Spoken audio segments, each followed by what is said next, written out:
আজকে আমরা ইনশাআল্লাহ সূরাতুজ জিলজাল এই সূরার উপরে কিছু আলোচনা করার চেষ্টা করব ইনশাআল্লাহ। সূরাতুজ জিলজাল এটা কিয়ামত দিবস সম্পর্কের একটা সূরা। কিয়ামত দিবসে কি ঘটবে এই সূরার শুরু থেকে শেষ পর্যন্ত এই আলোচনাটাই করা হয়েছে। জিলজাল শব্দের অর্থ হচ্ছে ভূমিকম্প, ভূকম্পন, ভূমিকম্প। অর্থাৎ হযরত ইসরাফিল আলাইহিস সালাতু ওয়াস সালাম সিংহায় যখন প্রথম ফুৎকার দিবেন তখন থেকেই কিয়ামত শুরু হবে। ওই সময় পুরা পৃথিবী, জমিন, আসমান, পাহাড়, পর্বত ভেঙে খান খান হয়ে যাবে, চূর্ণ বিচূর্ণ হয়ে যাবে, টুকরা টুকরা হয়ে যাবে। আয়াতে কারিমা শুরুই হয়েছে জমিনের ভূমিকম্প দিয়ে। যেহেতু এই সূরায় ভূমিকম্পের আলোচনা দিয়েই এই সূরা শুরু হয়েছে, এই কারণে এই সূরার নামকরণ করা হয়েছে সূরাতুজ জিলজাল। জিলজাল কোন কোন মুফাসসিরিনে কেরাম এই সূরাকে জালজালাও বলছেন। জালজালা একই অর্থ, ভূমিকম্প, ভূকম্পন বা ভূমিকম্প যেটাই বলি আমরা।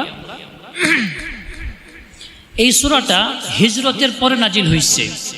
আমরা একাধিকবার আলোচনা করছি, হিজরতের আগের সূরাগুলোকে মাক্কি সূরা বলে, হিজরতের পরের সূরাগুলোকে মাদানী সূরা বলে। যেহেতু এই সূরাটা হিজরতের পরে নাজিল হয়েছে, অতএব এটা মাদানী সূরা।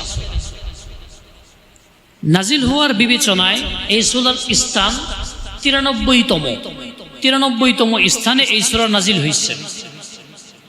তবে বিন্যাসের বিবেচনায়, কোরআন শরীফে বিন্যাস উল্লেখিত হওয়ার বিবেচনায় এই সূরার স্থান 99তম স্থানে এই সূরাটা বসানো হয়েছে, রাখা হয়েছে। এই সূরার আলোচ্য বিষয় তিনটা প্রধান বিষয় নিয়ে এই সূরায় আলোচনা করা হয়েছে। প্রথম যেটা আমরা বললাম, শুরুই হয়েছে কিয়ামত দিবসের ভয়াবহ বর্ণনা দিয়া। কি হবে কিয়ামতের দিন, এটা শুরুই হয়েছে কিয়ামত দিবসের ভয়াবহতা দিয়া। সামান্য সংক্ষিপ্ত বর্ণনা, পুরা কালামুল্লাহর একাধিক জায়গায় আল্লাহ তাআলা কিয়ামত দিবসে তীব্র ভয়াবহতার কথা উল্লেখ করছেন। এখানে সামান্য একটু ইঙ্গিত দিচ্ছেন এই সূরায়। এটা হলো 1 নম্বর আলোচ্য বিষয়। 2 নম্বর আলোচ্য বিষয়, কিয়ামত দিবসের হিসাব নিকাশ কতটা সূক্ষ্ম হবে, কতটা সূক্ষ্ম, একদম অনুপরিমাণ, যাররা পরিমাণ আমাদেরও হিসাব হবে। তো হিসাবের সূক্ষ্মতা বিষয়ে এই সূরায় আলোচনা করা হয়েছে। এবং তৃতীয় আলোচ্য বিষয় হইল নেককারদের কোনো আমলেই বাদ যাবে না, প্রত্যেকটা আমলের প্রতিদান দেওয়া হবে। আর বদকারদের, যারা নাকি গুনাহগার, বদকার, ফাসিক, তাদের প্রতিটা কর্মের শাস্তি দেওয়া হবে, একদম অনুপরিমাণ কর্ম বাদ যাবে না, এইটা বলা হয়েছে। এই সূরার উদ্দেশ্য কি? উদ্দেশ্য হইল কিয়ামতের দিন যে সুনিশ্চিত আমলনামা হবে এইটার উপরে মানুষের ইয়াকিন পয়দা করা, প্রত্যেকটা ব্যক্তিকে এই দিকে ইঙ্গিত দেওয়া, চাপ দেওয়া, ঝাঁকুনি দেওয়া যে কিয়ামত দিবসে একটা বিচার দিবস আছে, প্রত্যেকেরই হিসাব নিকাশ হবে। অতএব গাফেল থাকার কোনো সুযোগ নাই, কোনো সুযোগই নাই, কেউ গাফেল থাকতে পারবে না। এটা এই সূরার উদ্দেশ্য। এখান থেকে আল্লাহ তাআলা এই নসিহা আমাদের সামনে করছেন। সূরাতুজ জিলজালের ফজিলত হইল, জামে তিরমিজির 2895 নং হাদিসে আল্লাহ রাসূল সাল্লাল্লাহু আলাইহি ওয়াসাল্লাম সূরাতুজ জিলজালকে পবিত্র কালামুল্লাহর 1/4 বলে উল্লেখ করেছেন। অতএব সূরাতুজ জিলজাল যে তেলাওয়াত করবে, কোরআন শরীফ, পুরা কোরআন শরীফ তেলাওয়াত করার 4 ভাগের 1 ভাগ পরিমাণ সওয়াব পেয়ে যাবে। সুবহানাল্লাহ। সূরা ইখলাস পড়লে পুরা কোরআন শরীফের 1/3 সওয়াব পেয়ে যাবে। 3 বার সূরা ইখলাস পড়লে পুরা কোরআন শরীফ খতমের সওয়াব পেয়ে যাবে। ঠিক অনুরূপভাবে সূরাতুজ জিলজাল 4 বার পড়লে পুরা কোরআন শরীফ খতমের সওয়াব পেয়ে যাবে। সুবহানাল্লাহ। বিসমিল্লাহির রহমানির রহিম। ইযা যুলজিলাতিল আরদু জিলজালাহা আল্লাহ তাআলা বলতেছেন, যখন জমিনকে, পৃথিবীকে আপন কম্পনে ঝাঁকিয়ে দেওয়া হবে, জমিনকে যখন ঝাঁকিয়ে দেওয়া হবে, কাঁপিয়ে দেওয়া হবে, এর দ্বারা কি উদ্দেশ্য? কিয়ামতের আগে এবং কিয়ামতের সময় ভয়াবহ ভূমিকম্প হবে। কিয়ামতের আগের যে ভূমিকম্পগুলো, এগুলো কিয়ামতের আলামতের অন্তর্ভুক্ত। কিয়ামতের আগে প্রচুর ভূমিকম্প হবে, প্রচুর পরিমাণে ভূমিকম্প হবে। আল্লাহ রাসূল সাল্লাল্লাহু আলাইহি ওয়াসাল্লাম এক হাদিসে বলতেছেন, সহিহ বুখারীর 1036 নম্বর হাদিস, লা তাকুমুস সাআহ হাত্তা ইউকবাদাল ইলম ওয়া তাকসুরাজ জালাজিল। ততক্ষণ পর্যন্ত কিয়ামত হবে না যতক্ষণ প্রচুর পরিমাণে ভূমিকম্প না হয়। এগুলো কিয়ামতের আলামত, প্রচুর পরিমাণে ভূমিকম্প হবে। আরও অনেক আলামত আছে, সময় সংকুচিত হয়ে ওয়াতাকারাবাজ জামান ওয়া তাজহারাল ফিতান ওয়া ইয়াকসুরাল হারাজ, আরও অনেক কিছু আছে।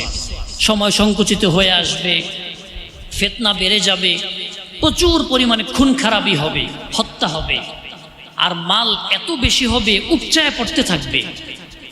ইয়াকসুরা ফীকুমুল আমওয়াল ফায়াফীদা, উপচায় পড়তে থাকবে, এত সম্পদ হবে কিয়ামতের আগে। এর মধ্যে একটা আলামত হইল প্রচুর পরিমাণে ভূমিকম্প হবে।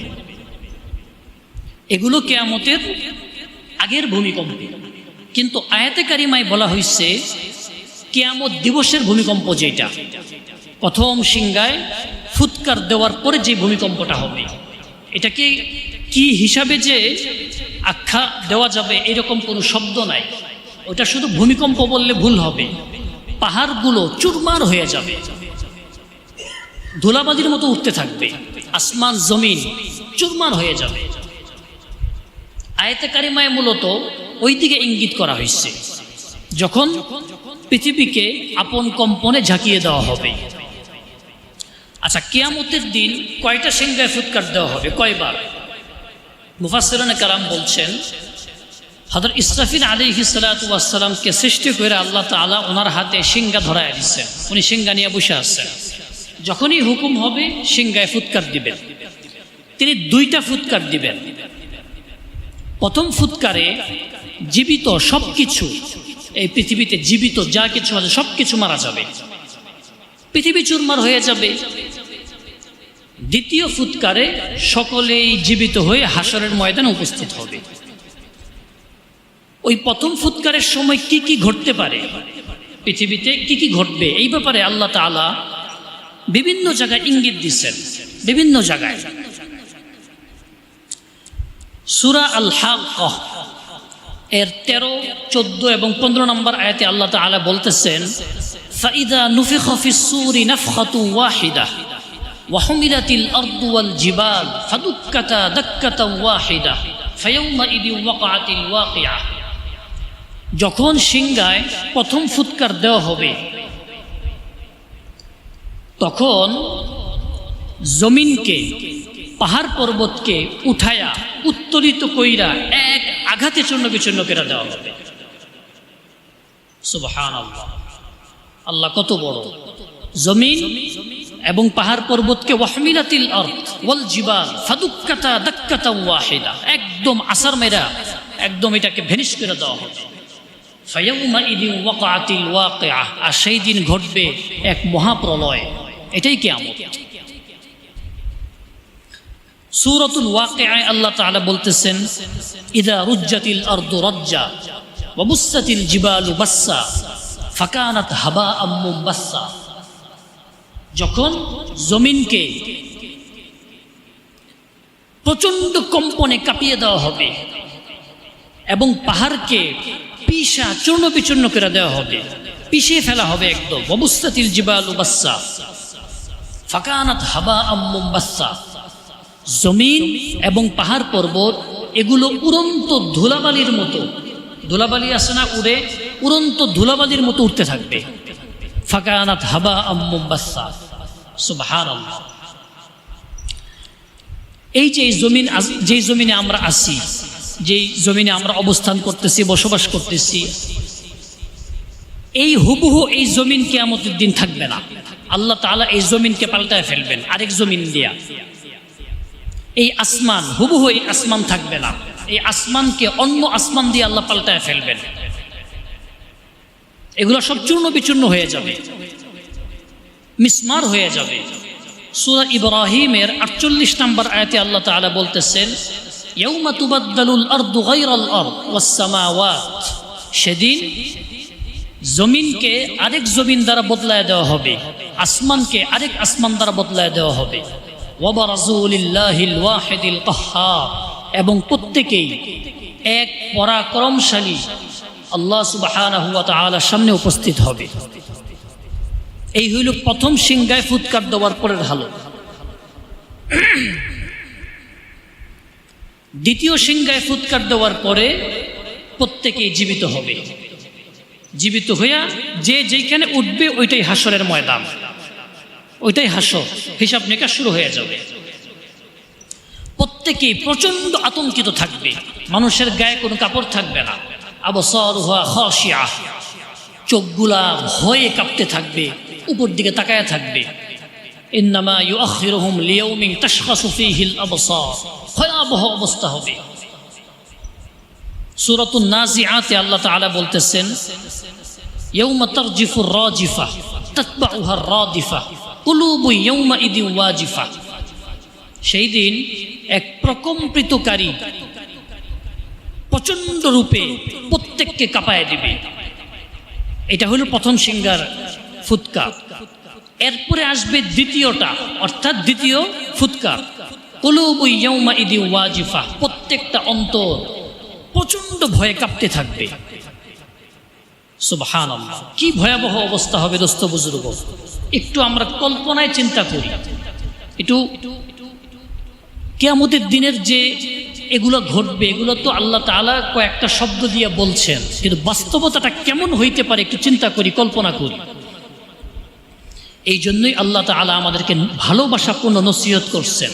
সূরাতুল হজ এর 1 নম্বর আয়াতে, প্রথম আয়াতে আল্লাহ বলতেছেন, ইয়া আইয়ুহান নাসুত্তাকু রাব্বাকুম, হে লোক সকল রবকে ভয় করো। ইন্না জালজালাতাস সাআতি শাইউন আযীম, কিয়ামতের কম্পন একটা বিশাল ভয়াবহ ব্যাপার, এটা তোমরা কল্পনা করতে পারবা না। ইয়াউমা তারাউনাহা তাযহালু কুল্লু মুরদিআতিন আম্মা আরদাআত, আল্লাহু আকবার আল্লাহু আকবার, ওয়া তাদাউ কুল্লু যাতি হামলিন হামলাহা ওয়া তারান নাসা সুকারা ওয়া মা হুম বিসুকারা ওয়ালাকিন্না আযাবাল্লাহি শাদীদ। সেদিন গর্ভধারিণী প্রসব করে ফেলবে, মানুষ মাতালের মতো উন্মাদের মতো ছুটতে থাকবে। ওইটা কল্পনা করা সম্ভব না কি হবে ওই দিন। আল্লাহ তাআলা আমাদেরকে কিয়ামতের ভয়াবহতার সময়ে রহমতের চাদরে ঢেকে দেন, আল্লাহুম্মা আমিন। এরপরের আয়াতে আল্লাহ তাআলা বলতেছেন, ওয়া আখরাজাতিল আরদু আসকালাহা, জমিন তার ভেতরের ভার বের করে দিবে। জমিনের ভেতরে যে ভার ছিল তা বের করে দিবে। এখানে ভার দ্বারা উদ্দেশ্য দুইটা জিনিস। একটা হচ্ছে জমিনের নিচে খনিজ পদার্থ আছে, আল্লাহ তাআলা অনেক কিছুর খাজানা জমিনের নিচে রেখে দিচ্ছে, অনেক কিছু আবিষ্কার হয়েছে, হচ্ছে, হবে জমিনের নিচে। স্বর্ণরূপার খনি কোথায় হয়? মাটির নিচেই তো হয়। তেলের খনি মাটির নিচে হয়, পেট্রোলের খনি মাটির নিচে হয়, যত দামি দামি জিনিস মাটির নিচে হয় খনি। এই খনিগুলোকে বের করে দিবে, এটা একটা উদ্দেশ্য। আরেকটা হচ্ছে মৃত মানুষকে বের করে দিবে। কিয়ামতের দিন সব মৃত মানুষকে বের করে দিবে না জমিন, আমরা যারা মারা যায় আমাদের দাফন হয় মাটির নিচে, এটাকেও বের করে দিবে। ওয়া আখরাজাতিল আরদু আসকালাহা, পৃথিবীকে রবারের মতো টেনে লম্বা করা হবে জমিনকে। এই জমিনে তো বর্তমান যে জমিন আছে, এই জমিনে তো আগের পরের পৃথিবীর শুরু থেকে নিয়ে আজ পর্যন্ত যত মানুষকে দাফন করা হয়েছে, এর জন্য তো এটা যথেষ্ট না। এই কারণে এই জমিনকে পরিবর্তন কইরা রবারের মতো টাইনা লম্বা করে দেওয়া হবে। সূরা ইনশিকাকের 3 এবং 4 নম্বর আয়াতে আল্লাহ বলতেছেন, ওয়াইদাল আরদু মুদ্দাত, সেদিন জমিনকে টেনে লম্বা করা হবে। ওয়ালকাত মা ফিহা ওয়া তাখাল্লাত, আর জমিন তার ভেতরে সবকিছু বের করে শূন্য গর্ভ হয়ে যাবে, তার ভেতরে আর কিচ্ছু থাকবে না। এই আয়াতের ব্যাখ্যায় মুফাসসিরিনে কেরাম বলতেছেন, কিয়ামতের আগেও অনেক দামি দামি জিনিস আল্লাহ তাআলা জমিন থেকে বের করবেন, অনেক দামি দামি জিনিস, খনিজ পদার্থ, ওই যে বললাম উপচায় উঠতে থাকবে সম্পদ, এগুলো কিয়ামতের আগে বের হবে, এগুলো কিয়ামতের আলামত। এরপরে আবার এগুলো জমিনের নিচে চলে যাবে, এরপরে আবার কিয়ামতের দিন এই ভয়াবহ সময় এগুলো আবার বের হবে। কিয়ামতের আগে যে আল্লাহ তাআলা সম্পদগুলোকে বের করবেন, এর তাৎপর্য কি?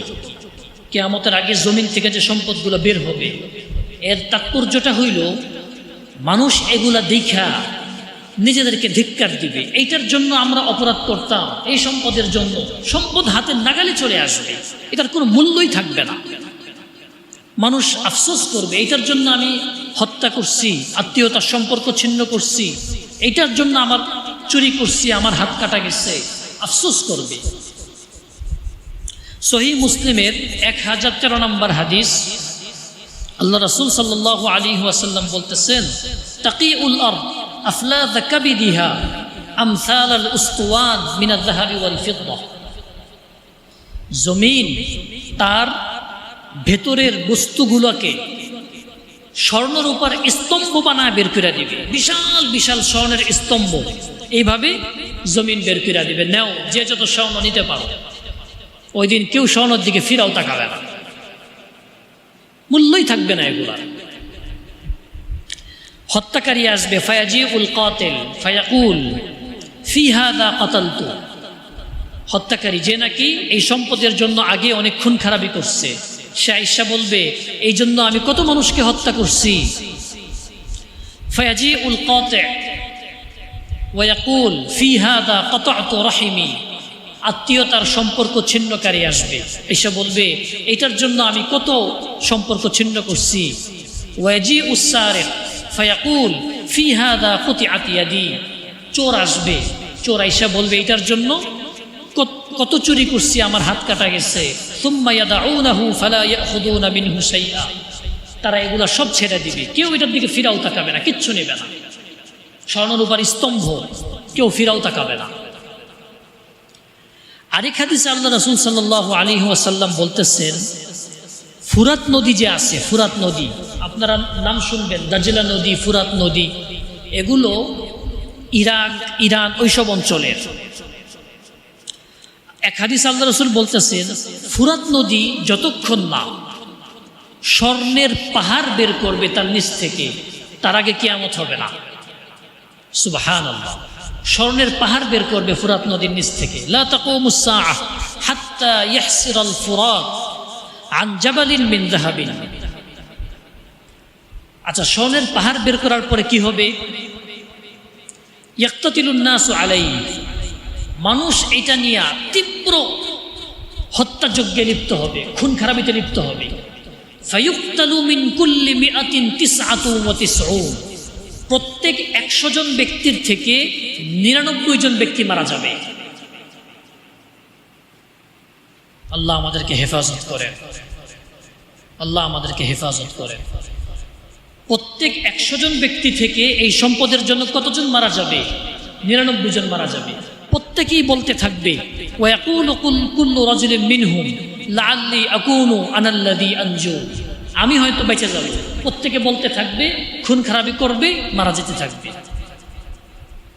খালি লাশগুলা পয়রা থাকবে, স্বর্ণের ভাগ কেউ পাবে না, স্বর্ণের মতো থাকবে। আল্লাহ তাআলা আমাদেরকে লোভ থেকে সংবরণ করার তৌফিক দান করে।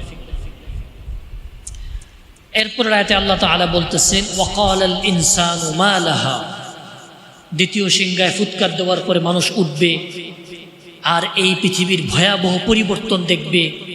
দেখবে না পৃথিবীটা কেমন ছিল, সে তো একসময় পৃথিবীতে বসবাস করছে।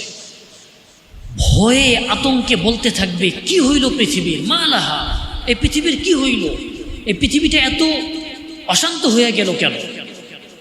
ভয়ে কাঁপতে থাকবে আর চিৎকার করতে থাকবে আর বলতে থাকবে, মা লাহা মা লাহা মা লাহা, কি হইল এই পৃথিবী?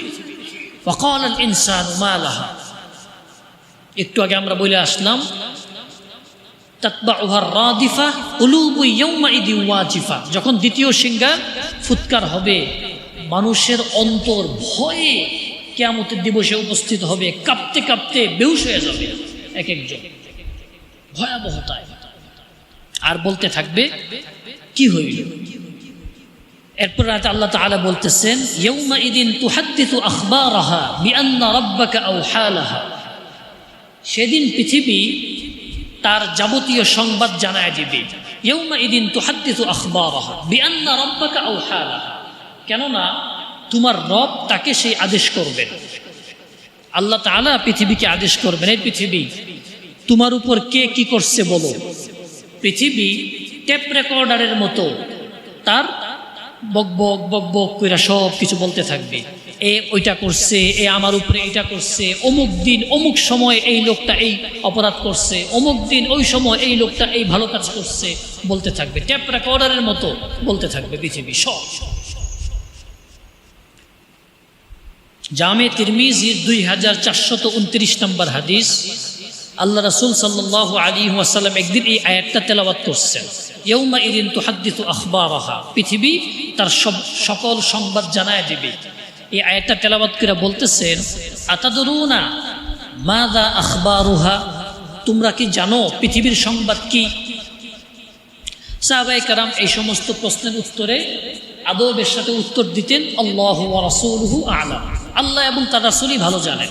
এটা আদব, বড়দের প্রশ্নের উত্তরে এইভাবে বলতে হয়, আপনি ভালো জানেন।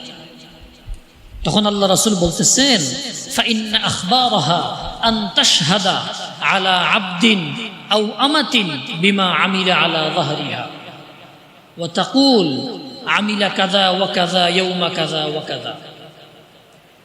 পৃথিবী প্রত্যেকটা পুরুষ এবং নারীর ব্যাপারে তার কৃতকর্মের সাক্ষী দিবে, সে অমুক দিন এই কাজটা করছে, এই কাজ করছে। আল্লাহ রাসূল বলতেছেন হাদিহি আখবারুহা, এটাই পৃথিবীর সংবাদ, পৃথিবী এইটাই আল্লাহকে জানাইতে থাকবে, আল্লাহ অমুক এই দিন এই সমস্ত কাজ করছে, একদম টেপ রেকর্ডারের মতো, কোনো কিচ্ছু পৃথিবীর কাছে গোপন নাই। আজকে আমরা এখানে বসে তাফসীরের আলোচনা কেউ করতেছি, কেউ শুনতেছি, হুবহু এইটা রেকর্ড হচ্ছে, এই জমিন রেকর্ড করতেছে, এই জমিন। আজকে হয়তো কেউ না বুঝা কোনো অপরাধ করতেছে, ওইটাও রেকর্ড হচ্ছে, একদম পাই পাই রেকর্ড হবে। কিয়ামত দিবসে প্রতিটা কাজ আল্লাহর সামনে এইভাবে উপস্থাপন করা হবে। আমরা হয়তো কেউ পৃথিবীতে মানুষের চোখে খুব ভালো ছিলাম, কিন্তু গোপনে অনেক দুষ্টামি করে বেড়াইছি। কত মানুষই তো আমরা এরকম করি না ভাই? অনেক মানুষের চোখে ভালো থাকার চেষ্টা করি, কিন্তু অনেক গোপন অপরাধ থাকে, করে ফেলি, ওগুলা সব ফাঁস হয়ে যাবে। যদি কোনো মুমিন চায় কিয়ামতের দিবসেও তার অপরাধগুলো গোপন থাকুক, তাহলে কি করা উচিত? আল্লাহ রাসূল বলে দিচ্ছেন কি করা উচিত।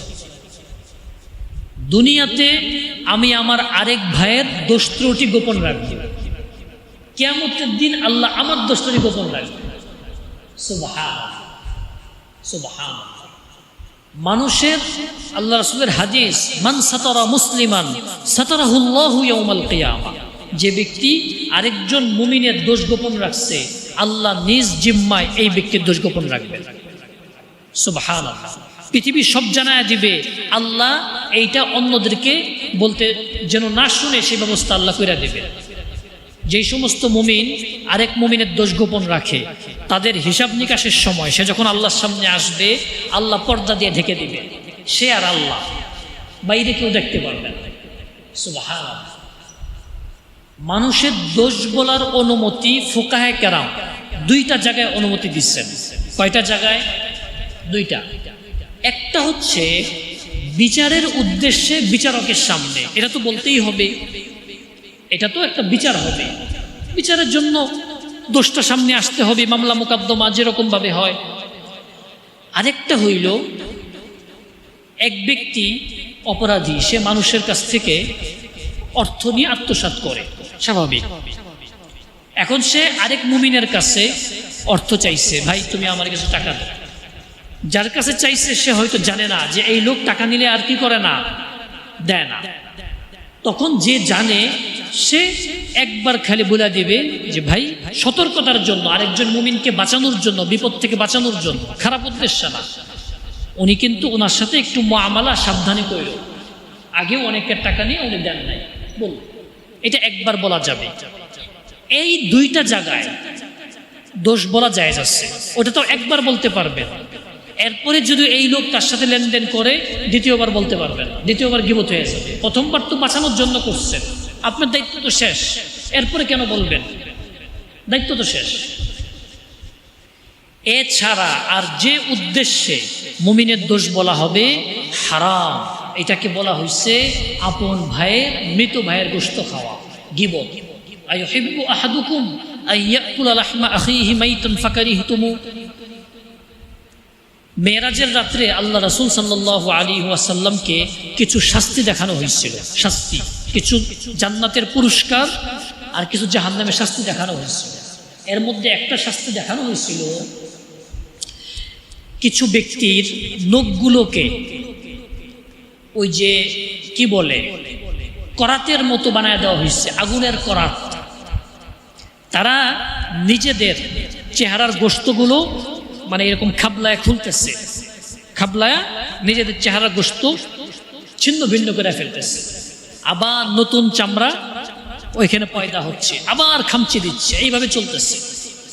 কি ভয়াবহ শাস্তি! আমাদের একটা চিমটি দিলে কেমন লাগে, ব্যথা পাই না ভাই? একটা মশার কামড়, আর নিজের চেহারা করাত দিয়া, করাতের নখ দিয়া চিরতেছে। আল্লাহ রাসূল জিজ্ঞাসা করছেন জিবরাইল আলাইহিস সালাতু ওয়াস সালাম কিসের শাস্তি? তো জিবরাইল আলাইহিস সালাম উত্তর দিচ্ছেন, এরা দুনিয়াতে অন্যের গোশত খাইতো, এই কারণে এখন এদের শাস্তি, এরা নিজেদের গোশত খাবে। আল্লাহ আমাদেরকে হেফাজত করে। অন্যের গোশত খাবার অর্থ কি? গীবত। মুমিনের ইজ্জত আল্লাহ তাআলার কাছে অনেক দামি, অনেক দামি। আল্লাহ তাআলা আমাকেও মুমিনের ইজ্জত হেফাজত করার তৌফিক দান করেন। আল্লাহ তাআলা আপনাদের সকলকে মুমিনের ইজ্জত হেফাজত করার তৌফিক দান করেন। আল্লাহ রাসূল বিদায় হজে যেই কয়েকটা নসিহত করছেন, এর মধ্যে একটা হচ্ছে মুমিনের ইজ্জত খুব সম্মানিত, এটা নষ্ট করা যাবে না। জবিহ আমরা যেটা বলতেছিলাম, জমিন ওই দিন সবকিছু জানায় দিবে, কারণ আল্লাহ তাআলা আদেশ করবেন। এরপরের আয়াতে আল্লাহ তাআলা বলতেছেন, ইয়াউমাইযিন ইয়াসদুরুন নাসু আশতাতান লিয়ুরাউ আ'মালাহুম। সেদিন সকল মানুষ বিভিন্ন দলে বিভক্ত হয়ে প্রত্যাবর্তন করবে, হিসাব নিকাশ শেষ, কিয়ামত শেষ। এখন বিভিন্ন মানুষ বিভিন্ন দলে বিভক্ত হয়ে প্রত্যাবর্তন করবে, ফিরে যাবে। লিউরাউ আমালাহুম, কারণ তাদেরকে তাদের আমলনামা দেখা দেওয়া হয়েছে। কোথায় ফিরে যাবে? মৌলিকভাবে দুইটা দল হবে, মানুষ এবং জিন। জিন্নাতের হিসাব হবে কিয়ামতে, মানুষ এবং জিন্নাতের, জান্নাত জাহান্নাম। মৌলিকভাবে দুইটা দল হবে, জান্নাতি একদল, জাহান্নামী আর একদল। আর এই দুইটা দলের ভিতরে অনেক অনেক উপদল হবে, ছোট ছোট দল। জান্নাতের সবাইকে এক স্তরে থাকবে? কখনোই না। জান্নাতের সবাই এক স্তরে থাকবে না। জান্নাতীদের মধ্যে স্তর তারতম্য হবে। মুয়াজ্জিন, হাফেজ, তাদের স্তর আলাদা, সাধারণ মুমিনদের স্তর আলাদা, সাহাবায়ে কেরামের স্তর আলাদা। এক একজনের ঈমান আমলের উপরে স্তর ভাগ হবে। সবচেয়ে ছোট জান্নাত যিনি পাবেন, যার অনুপরিমাণ হয়তো ঈমান ছিল, সর্বশেষ জান্নাতে যিনি প্রবেশ করবেন, এই দুনিয়ার সমপরিমাণ 10টা দুনিয়া পাবেন। সুবহানাল্লাহ, কিয়া कहना, আল্লাহু আকবার। তো বলতেছিলাম জান্নাতে স্তর বিন্যাস হবে, এটা কি বলা হয়েছে? আশতাতা ইয়াসদুরুন নাসু আশতাতা, মানুষ বিভিন্ন দলে বিভক্ত হবে। জান্নাতীদের মধ্যে অনেক দল হবে। জাহান্নামীদের মধ্যেও অনেক দল হবে। সবাইকে এক স্তরের শাস্তি পাবে? আপনার কাছে কথাটা ভালো লাগুক চাই না লাগুক, দুস্থ বুজুর্গ, এটাই হাকিকত। নিরপেক্ষ কাকে বলে জানেন? নিরপেক্ষ বলে যে কোনো পক্ষপাতে নাই, সে নিরপেক্ষ। ধর্ম নিরপেক্ষতা মানে ধর্মের ব্যাপারে আমি কোনো পক্ষে নাই, এটা হলো ধর্ম নিরপেক্ষতার আসল অর্থ। যে বাইরে যাই বলে আসল বাংলার অর্থ এটাই, আমি কোনো ধর্মের ব্যাপারে পক্ষে নাই। অথচ আমাকে বলে দেওয়া হয়েছে ইন্নাদ দীনা ইনদাল্লাহিল ইসলাম, আল্লাহ তাআলার কাছে গ্রহণযোগ্য দিন কি? একমাত্র ইসলাম। আমাকে পক্ষে থাকতে বলা হয়েছে, আমি নিরপেক্ষ। আমি কি মুমিন? আমি মুমিন না। দোস্ত বুজুর্গ, তারা হইল মুনাফিক। মুখে কিন্তু বলতেছে আমরা ইসলাম মানি, আমল, 5 ওয়াক্ত নামাজ পড়েন, তাহাজ্জুদ গুজার, শুধু আকীদার কারণে মুরতাদ হয়ে যাচ্ছে। বলতেও পারে না মুরতাদ হয়ে গেছে, ঈমান হারা হয়ে মারা যাচ্ছে, এটা সে জানেও না। অথচ ঈমান নাই, কিন্তু সে তাহাজ্জুদ পড়ে। আমি সামনে ব্যাখ্যা করব ইনশাআল্লাহ। কাফের অবস্থায় যারা ভালো কাজ করে, যাদের ঈমান নাই, তারা ভালো কাজ করে, তাদের সকল ভালো কাজের প্রতিদান আল্লাহ দুনিয়াতে দিয়ে দিবেন, আখিরাতে সরাসরি জাহান্নাম। যুক্তিতে ধরুক বা না ধরুক, একটা মানুষ সারা জীবন দান করে গেছে, হাজার হাজার কোটি টাকা দান করছে, কিন্তু কাফের, ভিতরে ঈমান নাই, এইটাই তার একমাত্র অপরাধ, জান্নাতে যাওয়ার জন্য যথেষ্ট। আপনার রবকে অস্বীকার করছেন, আপনার পালনকর্তা, সৃষ্টিকর্তা, তাকে অস্বীকার করছেন, আল্লাহর দেওয়া শরিয়া আইনকে আপনি অস্বীকার করছেন। আপনার কাছে এটা ভালো লাগে না, সেকেলে মনে হয় আপনি মুমিনের কাতারে নাই, বুঝতে বুঝতে নাই। আমলের কারণে জান্নাত জাহান্নামের তারতম্য হবে না, আকীদার কারণে হবে। আমল তো ভাই আল্লাহ তো এইরকম হবে কিয়ামতের দিন, এক ব্যক্তির একটা সওয়াব আছে, তার পুরাটাই গুনাহ আর গুনাহ, এক সওয়াব দিয়ে জান্নাতে যাবে না, আল্লাহর দয়া আসবে, মাফ করে দিবে। কিন্তু আকীদায় যার ত্রুটি আছে, ঈমানের ভিত্তিতে যার ত্রুটি, কাদিয়ানি কাফের। কেউ কাদিয়ানির প্রতি একটু শিথিল, আহমদিয়া মুসলিম জামাত নাম শুনেন না আপনারা? আহমদিয়া মুসলিম জামাত চটকদা, পুরান ঢাকায় মসজিদ করছে, অনেক জায়গায় মসজিদ করতেছে। আপনি যদি সামান্য দুর্বলতা অবলম্বন করেন কাদিয়ানির ব্যাপারে, আপনি মুরতাদ, নাউযুবিল্লাহি মিন যালিক। আকীদার ব্যাপারে জিরো টলারেন্স, বলে না দুর্নীতির ব্যাপারে জিরো টলারেন্স, আকীদার ব্যাপারে জিরো টলারেন্স, এখানে কোনো ছাড় নাই। কেউ নামাজ পড়ে না, ফাসিক। কেউ নামাজকে অস্বীকার করছে, কাফের। কেউ শরিয়া আইনে দেশ চালায় না, ফাসিক। শরিয়া আইনকে অস্বীকার করছে, কাফের। অস্বীকার করতে পারবেন না, আপনাকে এটা অন্তরে স্বীকার করতে হবে, একমাত্র শরিয়া আইনেই আল্লাহ তাআলার পক্ষ থেকে আসছে, বাকি সব বোগাস, পাশ্চাত্য, গ্রিক দর্শন, এইটা সেইটা, সেকুলারিজম, হামতাম, অনেক কিছু। আল্লাহ তাআলা আমাদের আকীদাকে মজবুত করার তৌফিক দান করেন। আল্লাহ যদি কোনোদিন হায়াতে বাঁচায়, আপনাদের সামনে আমি পাশ্চাত্যের ভয়াবহ কিছু আকীদা নিয়ে কথা বলব। আমার কাছে 800 পৃষ্ঠা একটা আরবি প্রবন্ধ আছে জাতিসংঘের, কিভাবে নারী এবং শিশু আইনের মাধ্যমে পুরা পৃথিবীতে পরিবার ব্যবস্থা ভেঙে দিচ্ছে জাতিসংঘ। এটা নিয়ে একদিন আলোচনা করব, যদি সময় কুলায় আল্লাহ তাআলা আমাদেরকে তৌফিক দান করেন। এরপর আয়াতে আল্লাহ তাআলা বলতেছেন, فَمَن يَعْمَلْ مِثْقَالَ ذَرَّةٍ خَيْرًا يَرَهُ, যে ব্যক্তি অনুপরিমাণ নেক আমল করবে, সে সেটা দেখতে পারবে। অনুপরিমাণ নেক আমল, বিন্দু পরিমাণ নেক আমল করলেও এটার প্রতিদান আপনাকে দেওয়া হবে। সুবহানাল্লাহ। আল্লাহ রাসূল বলছেন, কোনো ভালো কাজই তোমরা ছাইরো না, একটা খেজুরের টুকরাও যদি পারো, এইটা দান করেও জাহান্নাম থেকে বাঁচো। আল্লাহ রাসূলের হাদিস, সহিহ বুখারীর 1417 নম্বর হাদিস। আল্লাহ রাসূল বলতেছেন, ইত্তাকুন নার ওয়ালাউ বিশিক্কি তামরাতিন, আগুন থেকে বাঁচো একটা খেজুরের টুকরা দেওয়া হইল, পুরো আস্তা খেজুর নাই, অর্ধেকটা খেজুর আছে, যদি আপনার দান করার সামর্থ্য থাকে এতটুকু দান করেন। ভাই, এইটাকেও ওজনে মাপা হবে কিয়ামতের দিন। আরেক হাদিসে আল্লাহ রাসূল বলতেছেন, সহিহ মুসলিমের 2626 নম্বর হাদিস, লা তাহকিরান্না মিনাল মা'রুফি শাইআন ওয়ালাউ আন তালকা আখাকা বিওয়াজহিন তালক। কোনো ভালো কাজকে তুচ্ছ মনে করিও না, ছোট মনে করিও না। কোনো ভালো কাজকে, যদি সেটা তোমার কোনো মুসলিম ভাইয়ের সাথে মুচকি হাসি দিয়া সাক্ষাৎ হয়, এটাকেও তুচ্ছ মনে করিও না। মুচকি হাসি দিয়া সাক্ষাৎ করো, নফল সদকা সওয়াব আল্লাহ দিয়ে দিবে। হয় না ভাই, দুই ভাই মাঝে মাঝে দেখা হয়, কি সমস্যা, একটু মুচকি হাসি দিয়ে জিজ্ঞাসা করি না, ভাই কেমন আছেন, আল্লাহ কেমন রাখছেন আপনাকে, এটা কি পারবো না ভাই আমরা করতে? সদকার সওয়াব আল্লাহ দিয়ে দিবে। সুবহানাল্লাহ। অনেক সময় মহিলারা একে অপরকে, প্রতিবেশী মহিলা থাকে না, পাশাপাশি কিছু হাদিয়া তোহফা দেয়। যত নিম্নমানের হাদিয়াই দেয়, এটাকে কখনোই তুচ্ছ করবেন না।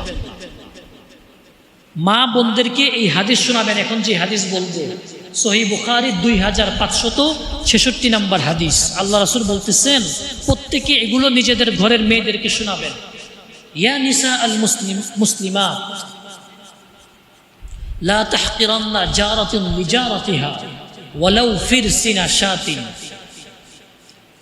হে মুসলিম মহিলা নারীরা, কোনো প্রতিবেশিনী আরেক প্রতিবেশিনী কোনো হাদিয়াকে ছোট হিসাবে দেখবা না, যদিও সেটা ছাগলের বকরির খুর হয়।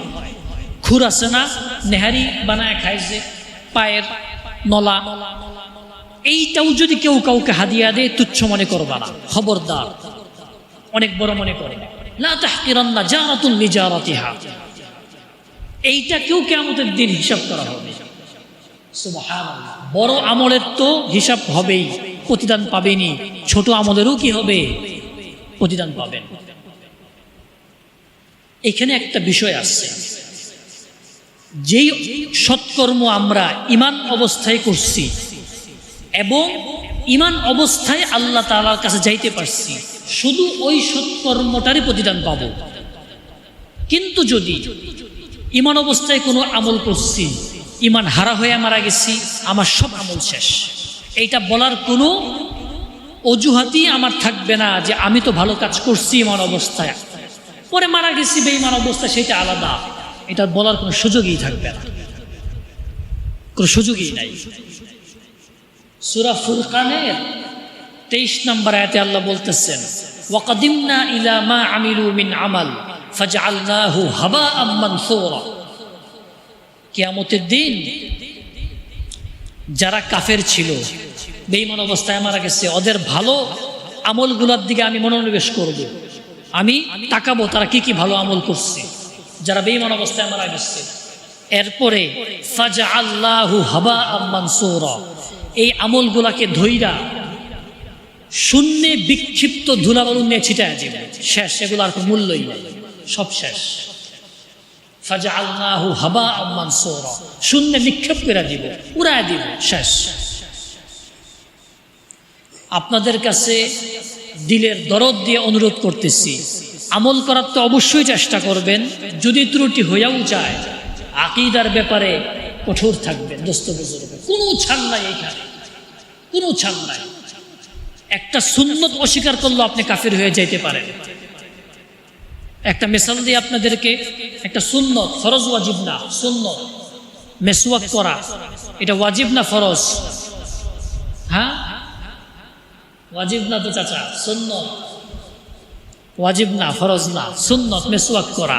আপনি মেসওয়াক করেন না, এটা আলাদা হিসাব, অনেকেই করে না, কিন্তু আপনি মেসওয়াকের প্রামাণ্যকে অস্বীকার করছেন। প্রমাণিত হওয়াকে মেসওয়াক বলতে শরীয়তে কিছু নাই, অস্বীকার করছেন আপনি, এটাকে অস্বীকার করা না, আপনি কাফির হয়ে যাবে, মুরতাদ হয়ে যাবে। নাউযুবিল্লাহি মিন যালিক। কোনো আমল অস্বীকার করবেন না, করতে পারেন না, ওইটা আলাদা হিসাব, অস্বীকার করবেন না। আল্লাহ তাআলা আমাদেরকে বুঝার তৌফিক দান করেন। এবং সর্বশেষ আয়াতে আল্লাহ তাআলা বলতেছেন, ওয়ামান ইয়ামাল মিসকালা যাররাতিন শাররান ইয়ারাহ। আর যে ব্যক্তি অনুপরিমাণ বদামল করবে, অসৎকর্ম করবে, গুনাহ করবে, তার ওইটারও তার হিসাব হবে, সে ওইটাও দেখতে পারবে। অনুপরিমাণ বদামল, হযরত আবু বকর রাদিয়াল্লাহু আনহু, একটা ঘটনা বলি এই আয়াত নিয়ে। মুফাসসির ইবনে জারির তবারি রাহমাতুল্লাহি আলাইহি ওনার তাফসীর তবারিতে এটা উল্লেখ করছেন। হযরত আবু বকর রাদিয়াল্লাহু আনহু একবার আল্লাহ রাসূল সাল্লাল্লাহু আলাইহি ওয়াসাল্লামের সাথে বসে খাচ্ছিলেন, একসাথে খাচ্ছিলেন। এই আয়াতটা নাজিল হয়েছে, অনুপরিমাণ বদামল করলেও হিসাব হবে। উনি সঙ্গে সঙ্গে খাবার থেকে হাত উঠায় ফেলছেন। উনি বলতেছেন, ইয়া রাসূলুল্লাহ, ইন্নী উযযা বিমা আমিলতু মিন মিসকালি যাররাতিন মিন শাররিন। অনুপরিমাণ বদ আমল করলেও শাস্তি হবে। আল্লাহ রাসূল বলতেছেন, মা রাআইতা ফিদ দুনিয়া মিম্মা তাকরাহু ফাবিমাসাকিলিন যাররাতিশ শারর। দুনিয়াতে যে বালা মুসিবত আসে না টুকটাক, এটা হইল অনুপরিমাণ ওই অপরাধের বালা মুসিবত। চিন্তা করো না, আল্লাহ রাসূল সান্ত্বনা দিয়ে বলতেছেন অনুপরিমাণ অপরাধের বালা মুসিবত হিসাবে ওগুলো আসে, বিপদ আপদ আসে টুকটাক। ওয়ায়াদখিরুল্লাহু লাকা মাসাকিলা যাররাতিল খাইর হাত্তা তাওয়াফাহু ইয়াউমাল কিয়ামা। আর ভালো কাজগুলোকে আল্লাহ জমায়ে রাখেন, ওগুলা দেন না, কিয়ামতের দিন ওগুলো একসাথে দিবেন। তো অনুপরিমাণ বদামল করলে দুনিয়াতে যে আমাদের টুকটাক বালা মুসিবত এগুলো আসতে থাকবে, আমরা যেন এটাও না করি। আল্লাহ তাআলা আমাদেরকে বেঁচে থাকার তৌফিক দান করেন। ছোট ছোট গুনাহ, অনেক সময় সগীরা গুনাহ লাগাতার করতে থাকলে ফুকায়ে কেরাম বলেন এই ব্যক্তি কবিরা গুনাহকারীর মতো ফাসিক হয়ে যাবে, একটা পর্যায়ে ধ্বংস হয়ে যাবে। মুসনাদে আহমদের 3818 নম্বর হাদিস, আল্লাহ রাসূল বলতেছেন, ইয়াকুম ওয়া মুহাক্কারাতিয যুনুব ফাইন্নাহুন্না ইয়াজতামিউনা আলা রাজুলিন হাত্তা ইহলিকনা। ছোট ছোট অপরাধ থেকেও বেঁচে থাকবা, এগুলা জমা হইয়া কোনো ব্যক্তিকে ধ্বংস করে দিতে পারে।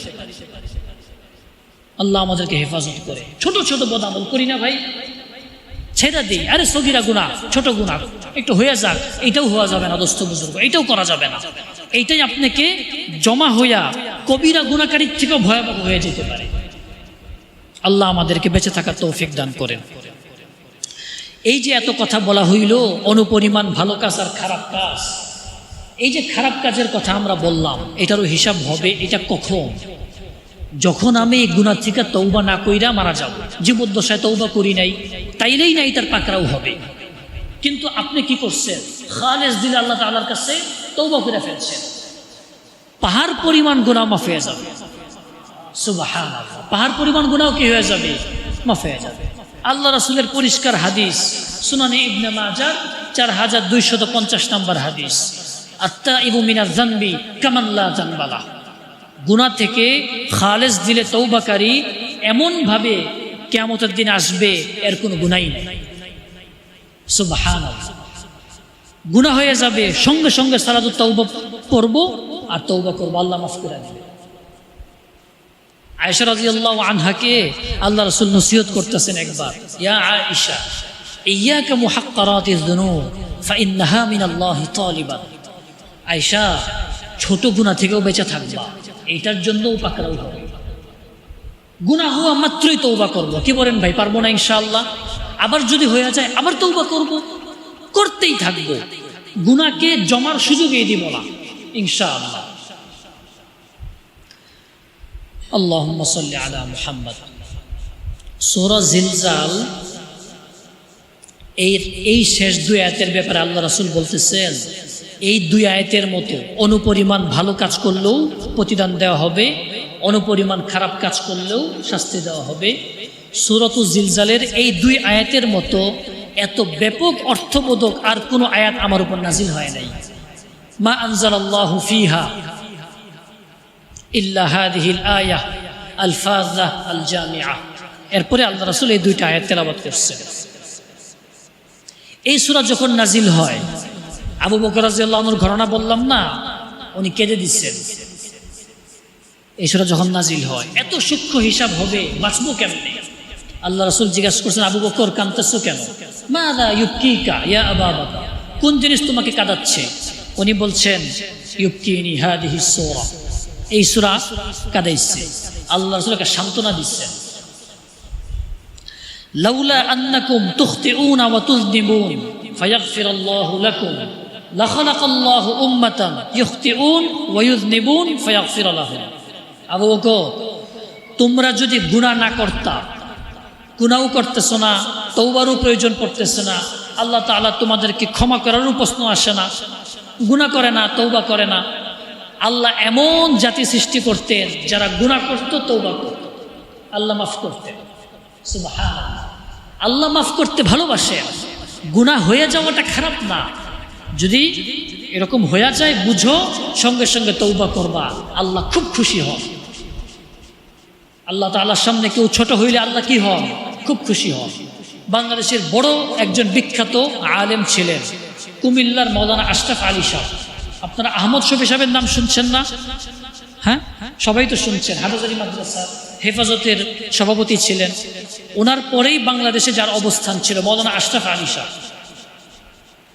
মালিবাগ মাদ্রাসা যেখানে আমি পড়ছি ওইখানে শেখুল হাদিস ছিলেন। আমি ওনার খেদমত করছি 2 বছর। সপ্তাহে একদিন আসতেন, বিভিন্ন মাদ্রাসায় পড়াইতেন। উনি একদিন একটা দামি কথা বলছেন আমাকে। উনি বলছেন, যার কাছে যে জিনিস নাই তার কাছে ওই জিনিসের দাম বেশি, তাই না? যার কাছে যে জিনিস নাই, আপনার কাছে যে জিনিস নাই, দেখেন ওই জিনিস পাওয়ার জন্য কিন্তু একটু ভিতরে চাহিদা হয়, হয় না ভাই? উনি আমারে বলছেন,